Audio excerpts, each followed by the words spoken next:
ഇതുപോലെ ടെക്സ്റ്റ് നമുക്ക് എങ്ങനെ നമ്മുടെ ബാക്കിലായിട്ട് സെറ്റ് ചെയ്യാന്നുള്ളതാണ് ഇന്ന് ഞാൻ പറയാൻ പോണത്. ആഫ്റ്റർ എഫക്റ്റിൽ എങ്ങനെ നമുക്ക് സെറ്റ് ചെയ്തെടുക്കുക എന്നുള്ളതാണ് പറയാൻ പോണത്. അപ്പോൾ നമുക്ക് നേരെ വീഡിയോയിലേക്ക് പോവാം.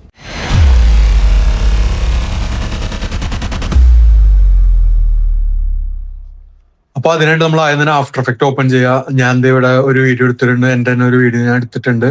നമുക്കപ്പോൾ ആദ്യം എന്താ ചെയ്യേണ്ടതെന്ന് വെച്ച് കഴിഞ്ഞാൽ ഈ ഒരു വീഡിയോ ടൈം ലൈനിലേക്ക് ഇട്ടതിന് ശേഷം ഇത് ഡ്യൂപ്ലിക്കേറ്റ് ചെയ്യുക. സോ ആ വീഡിയോ തന്നെ ഡ്യൂപ്ലിക്കേറ്റ് ചെയ്ത് പറഞ്ഞുകൊണ്ട് നമ്മൾ ഉണ്ടാക്കി.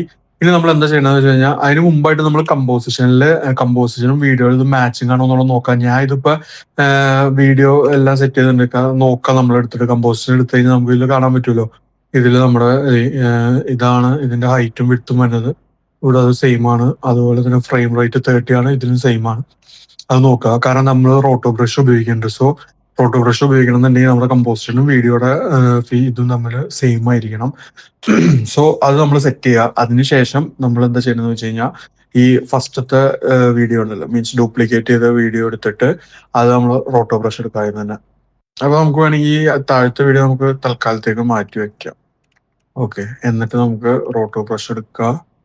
റോട്ടോ ബ്രഷ് എടുക്കുമ്പോൾ വെറുതെ റോട്ടോ ബ്രഷ് എടുത്തു കഴിഞ്ഞാൽ വരില്ല. ഞാൻ ഇതിനു മുമ്പ് പറഞ്ഞിട്ടുണ്ട് എങ്ങനെയാന്നുള്ളത്. നമ്മൾ ടൈം ലൈനിൽ ഏത് വീഡിയോ ആണോ അതുമ്പോൾ നമ്മൾ ഡബിൾ ക്ലിക്ക് ചെയ്യുക. സോ അതിനെ ലെയറോട് ഓപ്പൺ ആയി, എന്നിട്ട് റോട്ടോ ബ്രഷ് എടുക്കുക. അപ്പോൾ ഇവിടെ വന്നു. അതിൻ്റെ നമുക്ക് ഇതിൻ്റെ സൈസ് നമുക്കൊന്ന് അഡ്ജസ്റ്റ് ചെയ്ത് കൊടുക്കുക. അതിന് കൺട്രോള് ക്ലിക്ക് ചെയ്തിട്ട് നമ്മൾ മൗസ് ഡ്രാഗ് ചെയ്ത് കഴിഞ്ഞാൽ നമുക്ക് സൈസ് അഡ്ജസ്റ്റ് ചെയ്യാൻ പറ്റും. എന്നിട്ട് നമ്മൾ നമുക്കിവിടെ ഇപ്പൊ ഇതിലിപ്പോ ഞാൻ എൻ്റെ ഈ ഒരു ഇതുണ്ടല്ലോ, ഇത് മാത്രമാണ് ഞാൻ ബാക്ക്ഗ്രൗണ്ട് ഒക്കെ റിമൂവ് ചെയ്തിട്ട് എന്നെ മാത്രമാണ് ഇവിടെ കീപ്പ് ചെയ്യണത്. സോ ഇത് ഞാൻ റോട്ടോ ചെയ്തെടുക്കാൻ പോവാണ്. അതിനായിട്ട് നമ്മൾ അതിൽ നിന്ന് ജസ്റ്റ് ആദ്യം ഒരു ഔട്ട്ലൈനിന് വരച്ചു കൊടുക്കുക. അപ്പോൾ ഓട്ടോമാറ്റിക് ഡിക്റ്ററ്റായി കുറേയൊക്കെ റോട്ടോ ചെയ്യും. സോ ഇത്ര ആയിട്ടുണ്ട്. നമുക്കപ്പോൾ ഇതൊക്കെ ഒന്ന് സെറ്റപ്പ് ആക്കി എടുക്കണം. അപ്പോൾ അതിനായിട്ട് നമ്മൾ പയ്യെ ഓരോന്നായിട്ട് ഇങ്ങനെ കറക്റ്റായിട്ട് അതൊന്ന് അഡ്ജസ്റ്റ് ചെയ്ത് കൊടുക്കുക. സൂം ചെയ്യാൻ കൊടുത്തൊക്കെ സൂം ചെയ്ത് അതൊക്കെ ഒന്ന് പെർഫെക്റ്റ് ആക്കി കൊടുക്കുക. സോ നമ്മുടെ ഏകദേശം ഞാൻ സെറ്റ് ചെയ്തിട്ടുണ്ട്. ഒരുപാട് ഞാൻ ഡീറ്റെയിൽ ആയിട്ടൊന്നും ചെയ്തിട്ടില്ല. ഞാൻ ജസ്റ്റ് നിങ്ങൾക്ക് കാണിച്ചു തരാൻ വേണ്ടി ചെയ്യുന്നതാണ്. എന്നിട്ട് നമ്മൾ ജസ്റ്റ് ഒന്ന് പ്ലേ ചെയ്ത് കൊടുക്കുക. അപ്പൊ നമുക്ക് എവിടെയെങ്കിലൊക്കെ വ്യത്യാസം വരുന്ന റോട്ടോയിൽ ചേഞ്ച് വരുന്നുണ്ടോ എന്നുള്ളത് നമുക്ക് ആദ്യം നമ്മൾ നോക്കാം. ഇവിടെയൊക്കെ ഒരു റോട്ടോയില് ഏതൊക്കെ കാണിക്കുന്നുണ്ട്. അപ്പോൾ അവിടെയൊക്കെ നമ്മളതൊന്ന് സെറ്റാക്കി കൊടുക്കുക.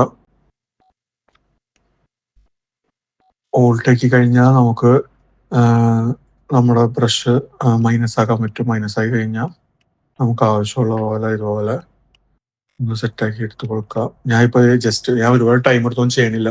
അപ്പൊ അത് നിങ്ങളുടെ ഇതനുസരിച്ച് റോട്ടോ കറക്റ്റ് ആയിട്ട് ചെയ്ത് കൊടുക്കുക. അപ്പൊ ഞാനിവിടെ ഏകദേശം ഒന്ന് സെറ്റാക്കി എടുത്തിട്ടുണ്ട്. അതിനുശേഷം നമുക്ക് ഇതൊന്ന് ഫ്രീസ് ചെയ്യാം. ഫ്രീസ് ചെയ്യുമ്പോഴുള്ള ഗുണങ്ങൾ എന്തൊക്കെയാന്ന് വെച്ച് കഴിഞ്ഞാൽ, ഫ്രീസ് ചെയ്ത് കഴിഞ്ഞപ്പോൾ നമുക്ക് അടുത്തൊരു വീഡിയോ നമ്മൾ ഇടുകയാണ്. ആ ഒരു വീഡിയോ ഇപ്പൊ മേ ബി ഈ ഒരു FPS അല്ല, ഫ്രെയിം റേറ്റ് അല്ല, അല്ലെങ്കിൽ അതിന്റെ ഹൈറ്റ് വ്യത്യാസമുണ്ട്, വിഡ്ത്ത് വ്യത്യാസമുണ്ട്. അപ്പൊ നമുക്ക് അത് കമ്പോസിഷനിൽ നമുക്ക് അതിനനുസരിച്ച് മാറ്റങ്ങൾ വരുത്തേണ്ടി വരും.